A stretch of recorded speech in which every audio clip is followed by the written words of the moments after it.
Como ha dicho Isabel, vengo en representación de ALDE, que es la Asociación Vasca de Archiveros, Bibliotecarios y Documentalistas.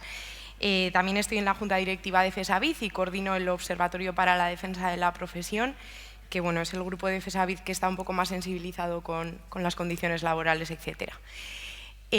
Primero que todo, aclarar que nosotros no somos expertos ni en derecho laboral, ni en convenios, ni en contratación pública, ni en nada. Somos un grupo de gente a la que le preocupaba la situación de los trabajadores de nuestro sector, del ámbito del sector privado, porque vemos que es una práctica que cada vez va en aumento. Vemos que también los profesionales más jóvenes del sector están en el ámbito privado y bueno, nos vimos en la obligación de intentar analizar un poco cuál era su situación, qué dificultades atravesaban también como parte de nuestro colectivo, ¿no? Y bueno, intentar hacer algo para mejorar esas condiciones. Entonces, como os decía, bueno, la asociación lo único que hizo fue servir de detonante un poco para que este convenio llegara a buen puerto. Eso, os voy a contar el caso práctico de ALDE, que conseguimos, o bueno, ayudamos a conseguir el convenio sectorial para gestores de la información de Guipúzcoa. La externalización, como bien ha dicho también nuestro compañero, es un modelo que está en auge, cada vez se da más y por eso los profesionales jóvenes cada vez están más en este modelo, ¿vale? No vamos a entrar en la definición, que ya nos la sabemos todos. El sentimiento generalizado que genera el tema de la subcontratación o la externalización de los servicios es que los profesionales que están en ese campo perciben un menor sueldo que los funcionarios con los que trabajan, tienen peores condiciones laborales, pues menos días de vacaciones, menos opción a coger permisos, etc. Tienen incertidumbre a nivel de su futuro laboral, porque siempre dependen de un contrato con una duración determinada, de un proyecto muy concreto, y aparte se genera una especie de falta de arraigo en ellos. Muchos de ellos prestan servicio en la administración, pero van cambiando de un sitio a otro y al final parece como que no acaban de sentirse identificados con un proyecto o una institución concreta. Bueno, perdonad por la desconfiguración de la presentación. Los agentes que participan en la contratación pública son las administraciones y las empresas, ¿vale? Las administraciones convocan estos concursos en los cuales condicionan cómo debe darse ese servicio, tienen unos sistemas de evaluación para ver quién es el mejor y eligen supuestamente al mejor en base a unos baremos basados en unas puntuaciones en las que actualmente al menos la proporción mayor de esa puntuación pues lamentablemente está basada en el precio del coste de dar ese servicio. Las empresas licitan, pujan, obtienen esos concursos o no y se supone que tienen que cumplir con los requisitos que se les han marcado. A día de hoy nosotros la situación la resumimos de esta forma. La administración hace unos cálculos muy ajustados para el precio de salida de los contratos. O sea, ya partimos ya de poco margen, ¿vale? El precio de salida es bajo. Las empresas se ven obligadas a reducir ese precio para poder ser competitivas. Esto hace que tengan incapacidad de asumir salarios altos, porque entre el margen de beneficio y los costes de prestar el servicio, bueno, y la consecuencia directa es que los profesionales pues, reciben un salario bajo. Una posible solución sería que la administración aumentase el precio de salida de esos contratos, ¿vale? Pudiendo hacer un cálculo más real y fiable de lo que cuesta realmente prestar ese servicio. De esta manera las empresas tendrían margen de competición en igualdad de condiciones y el profesional, o bueno, más que nada, el salario de ese profesional no sería una moneda de cambio. El salario no entraría a competir, no sería uno de los aspectos que servirían para competir, sino que habría un mínimo establecido y por encima de ese mínimo sería cuando tendrían que empezar o a partir de donde tendrían que empezar a competir esas empresas.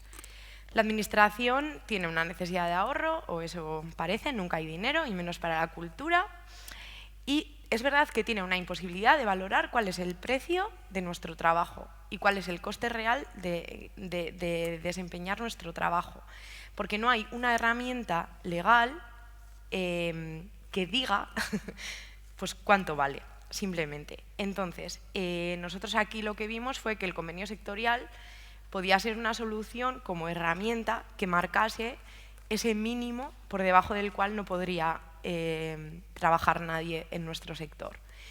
Los convenios colectivos tienen diferentes características. Abarcan a un colectivo de trabajadores que se dedican a una actividad concreta en un ámbito territorial también concreto, establecen ese sueldo mínimo, protegen otros muchos derechos en los cuales ahora no voy a entrar porque no es lo que nos ocupa, pero bueno, todos sabemos la importancia de los convenios y sobre todo es de obligado cumplimiento. ¿Vale? Cuando existe un convenio laboral para un sector, hay obligación por parte de las empresas de cumplir lo que ese convenio establece. Vale, el discurso que nosotros dimos para intentar que todos los ejes necesarios para conseguir un convenio pues, se animaran a poner en marcha la maquinaria de empezar a redactarlo y poder aprobarlo, es el siguiente. Bueno, para la Administración vemos que podría ser una herramienta más fiable a la hora de calcular, como decíamos, el valor real de lo que cuesta de nuestro trabajo. O sea, cuánto cuesta que una persona haga nuestro trabajo. Por otro lado, por todos son conocidos los conflictos laborales que han tenido lugar en los últimos años. En el País Vasco especialmente siempre hacemos alusión a la huelga de Tabacalera y la del Centro Azcuna, que fueron huelgas multitudinarias de muchos días, y a la Administración, pues bueno, en principio no le conviene que se den esta serie de conflictos. Las empresas podrían tener más margen de competición, como decíamos. Ya el salario no entraría a formar parte de ese juego. Vemos también la posibilidad de reducción del intrusismo.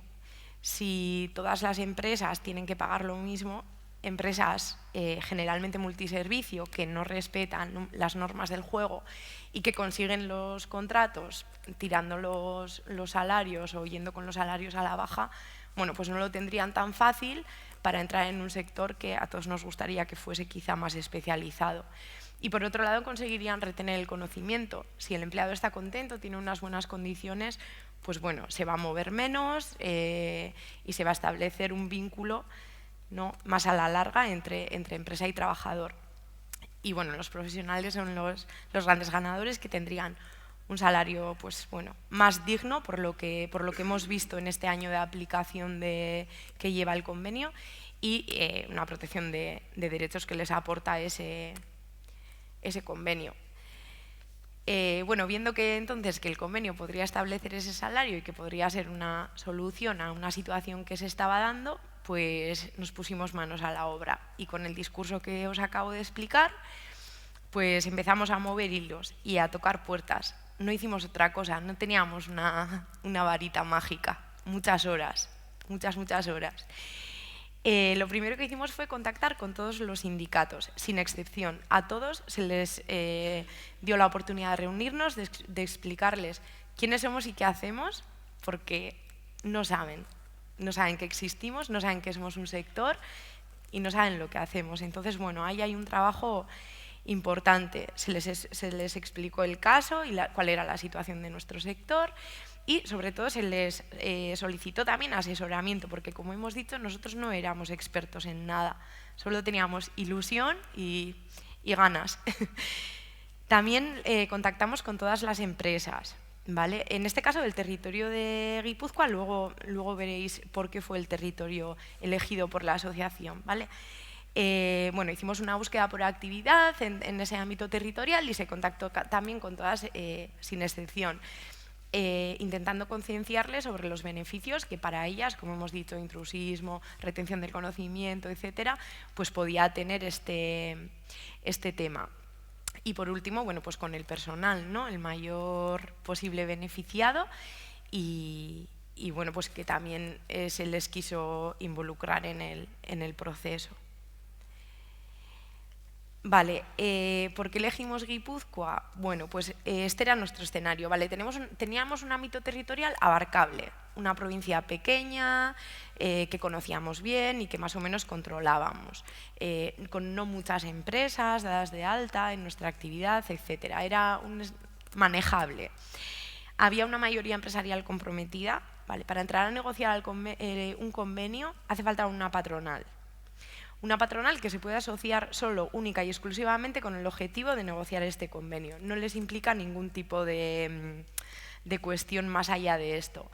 Y teníamos esa mayoría empresarial y estaba muy, muy, muy comprometida. Esto es fundamental.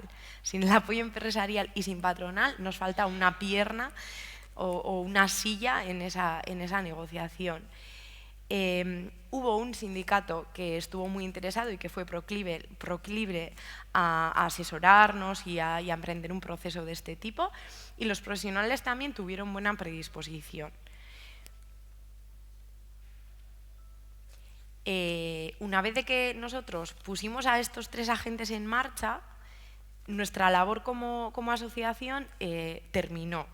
Es decir, no quisimos y no, además no procedía que nosotros entrásemos ni a negociar unas condiciones ni a, no sé, ni a inmiscuirnos donde no nos correspondía, ¿no? Nosotros no éramos un agente, ni las asociaciones son un agente que pueda entrar a negociar un convenio, pero sí fuimos un poco quienes prendimos esa llama, ¿no? Había una necesidad y había una herramienta que podía ayudar a solventar esa necesidad, ¿no?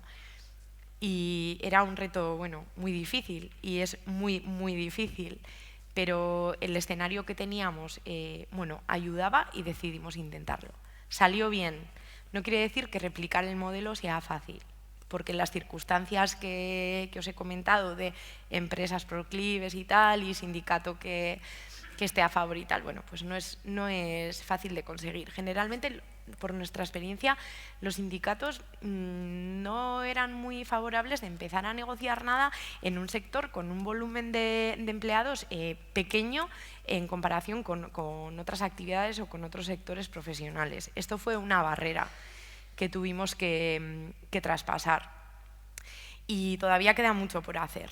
Tenemos que dar a conocer que existe este convenio y tenemos que contar lo que hemos hecho, no porque sea un milagro, sino porque somos la muestra de que con ganas y horas, pues a lo mejor se puede conseguir.